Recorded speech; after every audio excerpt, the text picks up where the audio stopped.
Assalamualaikum warahmatullahi wabarakatuh. Shalom, namo buddhaya, Om Swastiastu, salam kebajikan. Jadi di kesempatan kali ini kami akan membahas mengenai pelatihan etos kerja bagi karyawan perusahaan. Jadi anggota tim kami terdiri dari Kofia, Gina Sonia, dan Senoji Utomo. Oke, kita langsung ke bagian pertama ya. Jadi yang bagian pertama adalah tujuan pelatihan. Tujuan pelatihan ini agar karyawan dapat menyelesaikan pekerjaannya dengan lebih efektif maupun dari sisi waktu ataupun hasilnya nanti akan lebih berkualitas.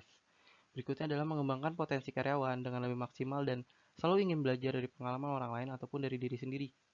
Nah, berikutnya adalah melatih daya kreativitas dan yang terakhir mengembangkan kecerdasan emosional. Berikutnya adalah manfaat pelatihan. Nah, dari manfaat pelatihan ini dengan karyawan memahami etos kerja, maka akan ada soft skill yang mengikuti seperti kemampuan tetap fokus, tetap terorganisir, dan mampu mengatur waktu dalam menyelesaikan pekerjaannya.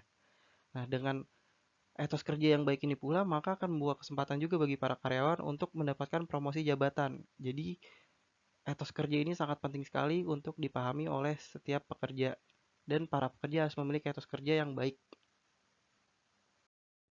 Nah, untuk pelatihan ini terdiri dari beberapa modul. Yang pertama, kita akan melakukan pembukaan, perkenalan, dan membangun suasana dulu antar pesertanya. Jadi, eh, yang kita bangun adalah suasana dengan pesertanya, fasilitator, dan pemberi materi supaya nanti jalannya pelatihan akan dapat berjalan dengan baik. Yang kedua adalah pengenalan etos kerja bagi karyawan. Yang ketiga, pengenalan pentingnya etos kerja bagi karyawan dalam perusahaan. Lalu yang keempat, sikap etos kerja yang baik pada karyawan. Berikutnya modul yang kelima adalah etos kerja yang positif. Modul yang keenam mengembangkan etos kerja unggul di perusahaan. Untuk modul ketujuh, etos kerja melalui budaya kolaborasi dan tanggung jawab peran. Yang ke-8 adalah cara-cara kolaborasi karyawan dan perusahaan. Dan yang ke-9 adalah self-evaluation atau evaluasi diri sendiri. Oke, kita masuk ke pelatihan di hari pertama. Di hari pertama diawali pada pukul 7 pagi dan selama 30 menit akan diadakan registrasi pada para peserta yang akan mengikuti kegiatan pelatihan. Pada pukul 7.30 hingga 7.50 akan diadakan pembukaan dan kata sambutan dari pihak perusahaan. Pembukaan ini sekaligus menjadi pembuka acara kegiatan pelatihan etos kerja. Pemutaran video dan perkenalan akan diadakan pada pukul 7.50 hingga 8.10. Nah, pemutaran video ini mengenai etos kerja dan video ini hanya sebatas pengenalan dasar. Dan berikutnya akan ada perkenalan dari narasumber dan fasilitator yang membawa acara pelatihan hari ini di hari pertama. Berikutnya akan diadakan pretest terlebih dahulu dari pukul 8.10 hingga pukul 8.55. Pretest ini untuk menguji pengetahuan peserta seputar pentingnya etos kerja. Pretest ini sangat penting karena dengan adanya pretest ini kita dapat melihat nantinya sejauh mana peserta memahami dari pelatihan yang dilakukan selama 2 hari nanti ini.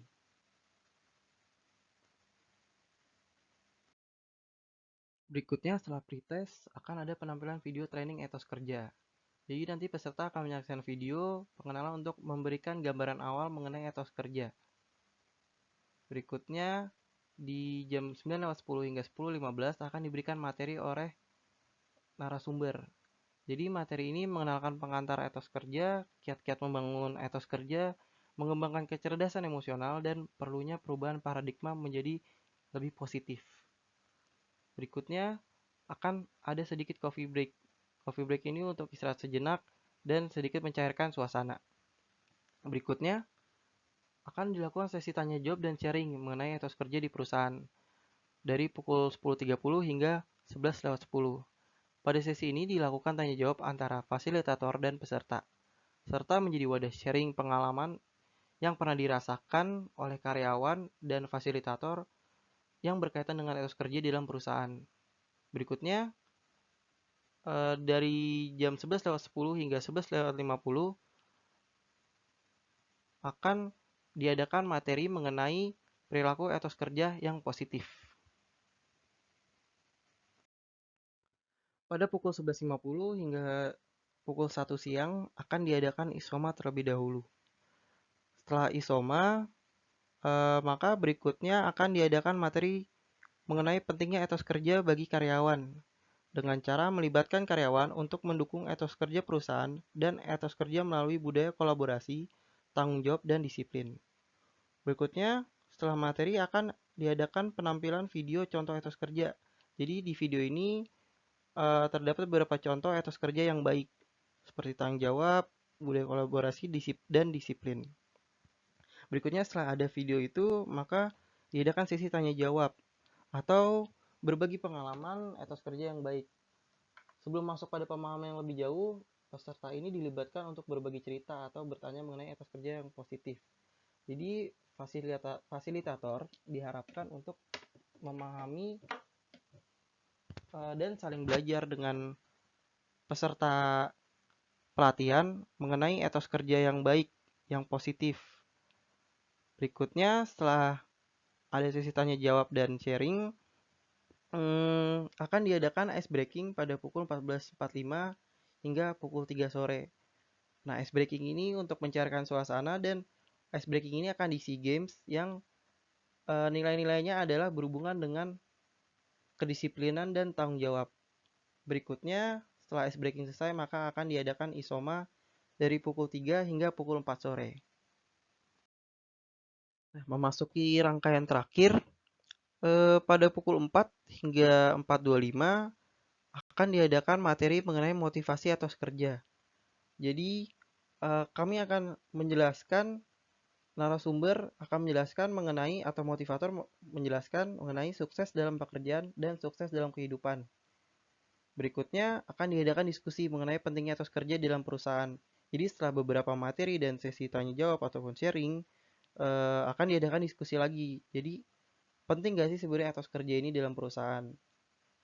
Berikutnya, setelah diskusi akan diadakan evaluasi dan penutupan. Untuk membentuk suasana nyaman pada pelatihan hari selanjutnya, dibutuhkan masukan dari para peserta, juga kesepakatan antara panitia dan peserta. Jadi untuk itu peserta akan memberikan masukan kepada pihak panitia, fasilitator, narasumber, dan motivator mengenai jalannya pelatihan di hari pertama ini. Dan dari hasil evaluasi ini untuk memperbaiki di pelatihan yang berikutnya. Memasuki pelatihan di hari kedua. Pada hari kedua, sama seperti hari sebelumnya, persiapan sekitar 30 menit dari pukul 7 hingga 7.30 dengan melakukan registrasi terlebih dahulu. Jadi pada para peserta sebelum masuk ke ruangan maka akan mendaftar di meja registrasi. Berikutnya ada kata sambutan dan pembukaan. Berikutnya pada pukul 7.50 hingga 9.20 akan ada presentasi mengenai 10 sikap etos kerja positif. Nah, nanti jadi pemateri akan mempresentasikan mengenai 10 sikap etos kerja positif yang dapat dilakukan saat bekerja di perusahaan. Berikutnya setelah ada presentasi, maka akan dilakukan ice breaking dengan mengisi waktu luang dengan melakukan permainan siapakah aku. Berikutnya setelah diadakan ice breaking, maka akan diadakan brainstorming setelah dipresentasikan mengenai 10 nilai-nilai etos kerja. Brainstorming dilakukan mengenai materi pengembangan etos kerja yang unggul saat bekerja di suatu perusahaan. Berikutnya, setelah brainstorming akan dilakukan coffee break. Coffee break dari pukul 11.30 hingga pukul 12 siang. Berikutnya, setelah coffee break, kita memasuki break time pada pukul 12 hingga pukul 1. Waktu yang disediakan untuk istirahat, sholat, dan makan. Setelah waktu istirahat, maka berikutnya akan diadakan penayangan video. Nah, video ini menunjukkan perusahaan yang menerapkan budaya-budaya kolaborasi. Berikutnya setelah penayangan video ini, maka peserta akan diadakan simulasi. Jadi simulasi etos kerja melalui budaya kolaborasi dan tanggung jawab peran dengan menggunakan metode role play. Kenapa menggunakan metode role play? Agar peserta pelatihan dapat mengetahui dan mengalami langsung bagaimana budaya kolaborasi dan tanggung jawab peran dalam suatu perusahaan. Setelah simulasi selesai, maka Kita memasuki break time pada pukul 14.50 hingga pukul 15.20. Baik, setelah break, maka berikutnya peserta akan dibagi ke dalam beberapa kelompok dengan beberapa fasilitator yang memimpin di beberapa grup. Akan dilakukan fokus group discussion. Nah, di FGD ini eh, mereka berdiskusi mengenai cara-cara apa saja yang bisa dilakukan agar terjalin kolaborasi antar karyawan dan perusahaan. Nah, setelah fokus group discussion dilaksanakan, maka masing-masing kelompok akan mempresentasikan hasil FGD mereka dan dipresentasikan oleh perwakilan peserta pelatihan masing-masing kelompok. Setelah FGD dilakukan dan dipresentasikan oleh peserta pelatihan, materi yang terakhir adalah mengenai self-evaluation yang dilakukan dengan cara diskusi bersama peserta pelatihan mengenai bagaimana karyawan melakukan sebuah pekerjaan sebelum adanya pelatihan yang dilakukan 2 hari belakangan ini. Jadi peserta diminta untuk mengevaluasi dirinya selama sebelum adanya pelatihan ini, bagaimana mereka bekerja tanpa mengetahui etos kerja yang baik. Nah, setelah materi ini selesai, maka dilakukan post test. Nah, post test ini untuk menguji hasil dari pelatihan yang dilakukan selama 2 hari. Apakah mereka benar-benar sudah paham mengenai etos kerja yang baik dan benar? Ya, dengan diadakannya post test, maka berakhirlah pelatihan selama 2 hari tersebut. Dan diharapkan dengan adanya pelatihan ini, para karyawan dapat memiliki etos kerja yang baik dengan sifat-sifat dan nilai-nilai yang telah diterangkan pada saat pelatihan. Terima kasih atas perhatiannya. Sekian rencana dari pelatihan etos kerja kelompok kami. Terima kasih.